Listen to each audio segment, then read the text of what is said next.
ஓம் நமச்சிவாய. போன வீடியோவில் ஒவ்வொரு ராசிக்கும் உரிய கிரகம் எது அப்படிங்கிறத பார்த்தோம். அதாவது ராசி கட்டத்தில் ஒவ்வொரு ராசிக்கும் சொந்தக்கார கிரகம் யாருன்னு பார்த்தோம்.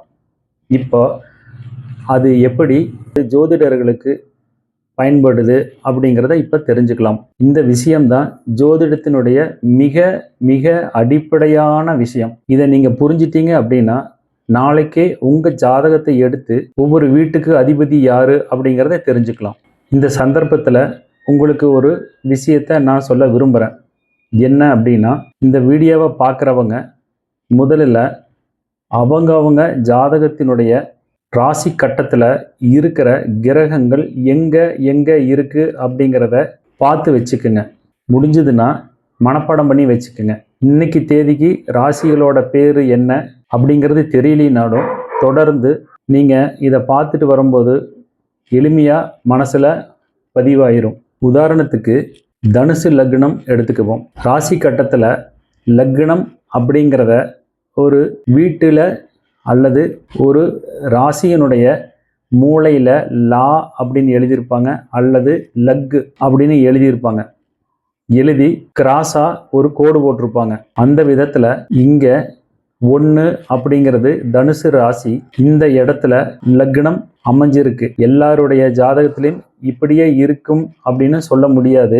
ஆனாலும் ஏதேனும் ஒரு ராசியில லக்னம் கண்டிப்பா எழுதியிருப்பாங்க. அந்த லக்னம் அப்படிங்கிறது அந்த ஜாதகர் பிறந்தது எத்தனை மணிக்கு அப்படிங்கிறத துல்லியமா குறிக்கிற ஒரு விஷயம்.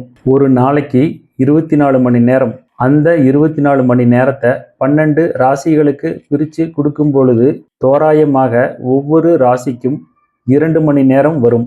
அப்போ தனுசு லக்னம் 2 மணி நேரத்தில் பிறந்தவங்களுடையதாக அமையும். லக்னம் அப்படிங்கிறத 1 அப்படின்னு எடுத்துக்கணும்.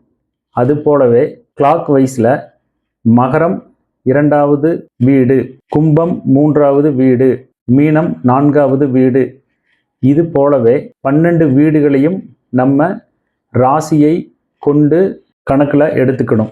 இப்போ தனுசு லக்னக்காரருக்கு லக்னாதிபதி, அதாவது 1ஆம் வீட்டின் அதிபதி யாரு அப்படின்னா தனுசு லக்னக்காரருக்கு லக்னாதிபதி குரு, 2ஆம் வீட்டு அதிபதி சனி, 3ஆம் வீட்டு அதிபதி சனி, 4ஆம் வீட்டு அதிபதி குரு, 5ஆம் வீட்டு அதிபதி செவ்வாய், 6ஆம் வீட்டு அதிபதி சுக்கிரன், 7ஆம் வீட்டு அதிபதி புதன், 8ஆம் வீட்டு அதிபதி சந்திரன், 9ஆம் வீட்டு அதிபதி சூரியன், 10ஆம் வீட்டு அதிபதி புதன், 11ஆம் வீட்டு அதிபதி சுக்கிரன், 12ஆம் வீட்டு அதிபதி செவ்வாய். 1ஆம் வீட்டு அதிபதியை லக்னாதிபதி அப்படின்னு சொல்லுவாங்க. 2ஆம் வீட்டு அதிபதியை தனாதிபதி அப்படிம்பாங்க. 5ஆம் வீட்டு அதிபதியை புத்திர ஸ்தானாதிபதி அப்படின்னு சொல்லுவாங்க. 7ஆம் வீட்டு அதிபதியை களத்திர ஸ்தானாதிபதி அப்படிம்பாங்க.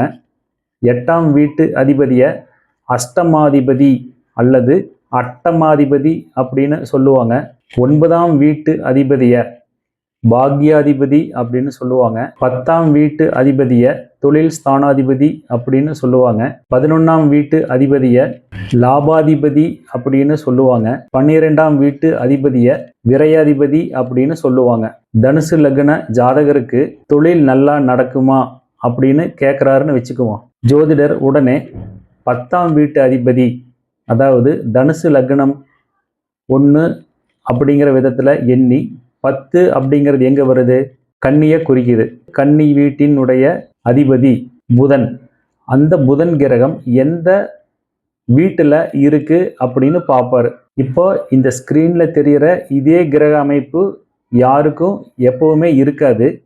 அவங்க பிறந்த தேதியில் கிரகங்கள் எங்கே இருக்கு அப்படிங்கிறத அவங்க ஜாதகத்தில் பார்த்துக்கணும். அப்போ ஜோதிடர் என்ன பண்ணுவார் அப்படின்னா 10ஆம் வீட்டு அதிபதி எங்கே இருக்கிறாரு அப்படின்னு பார்ப்பார். அதை கொண்டு தொழிலை பற்றி சொல்லுவாங்க.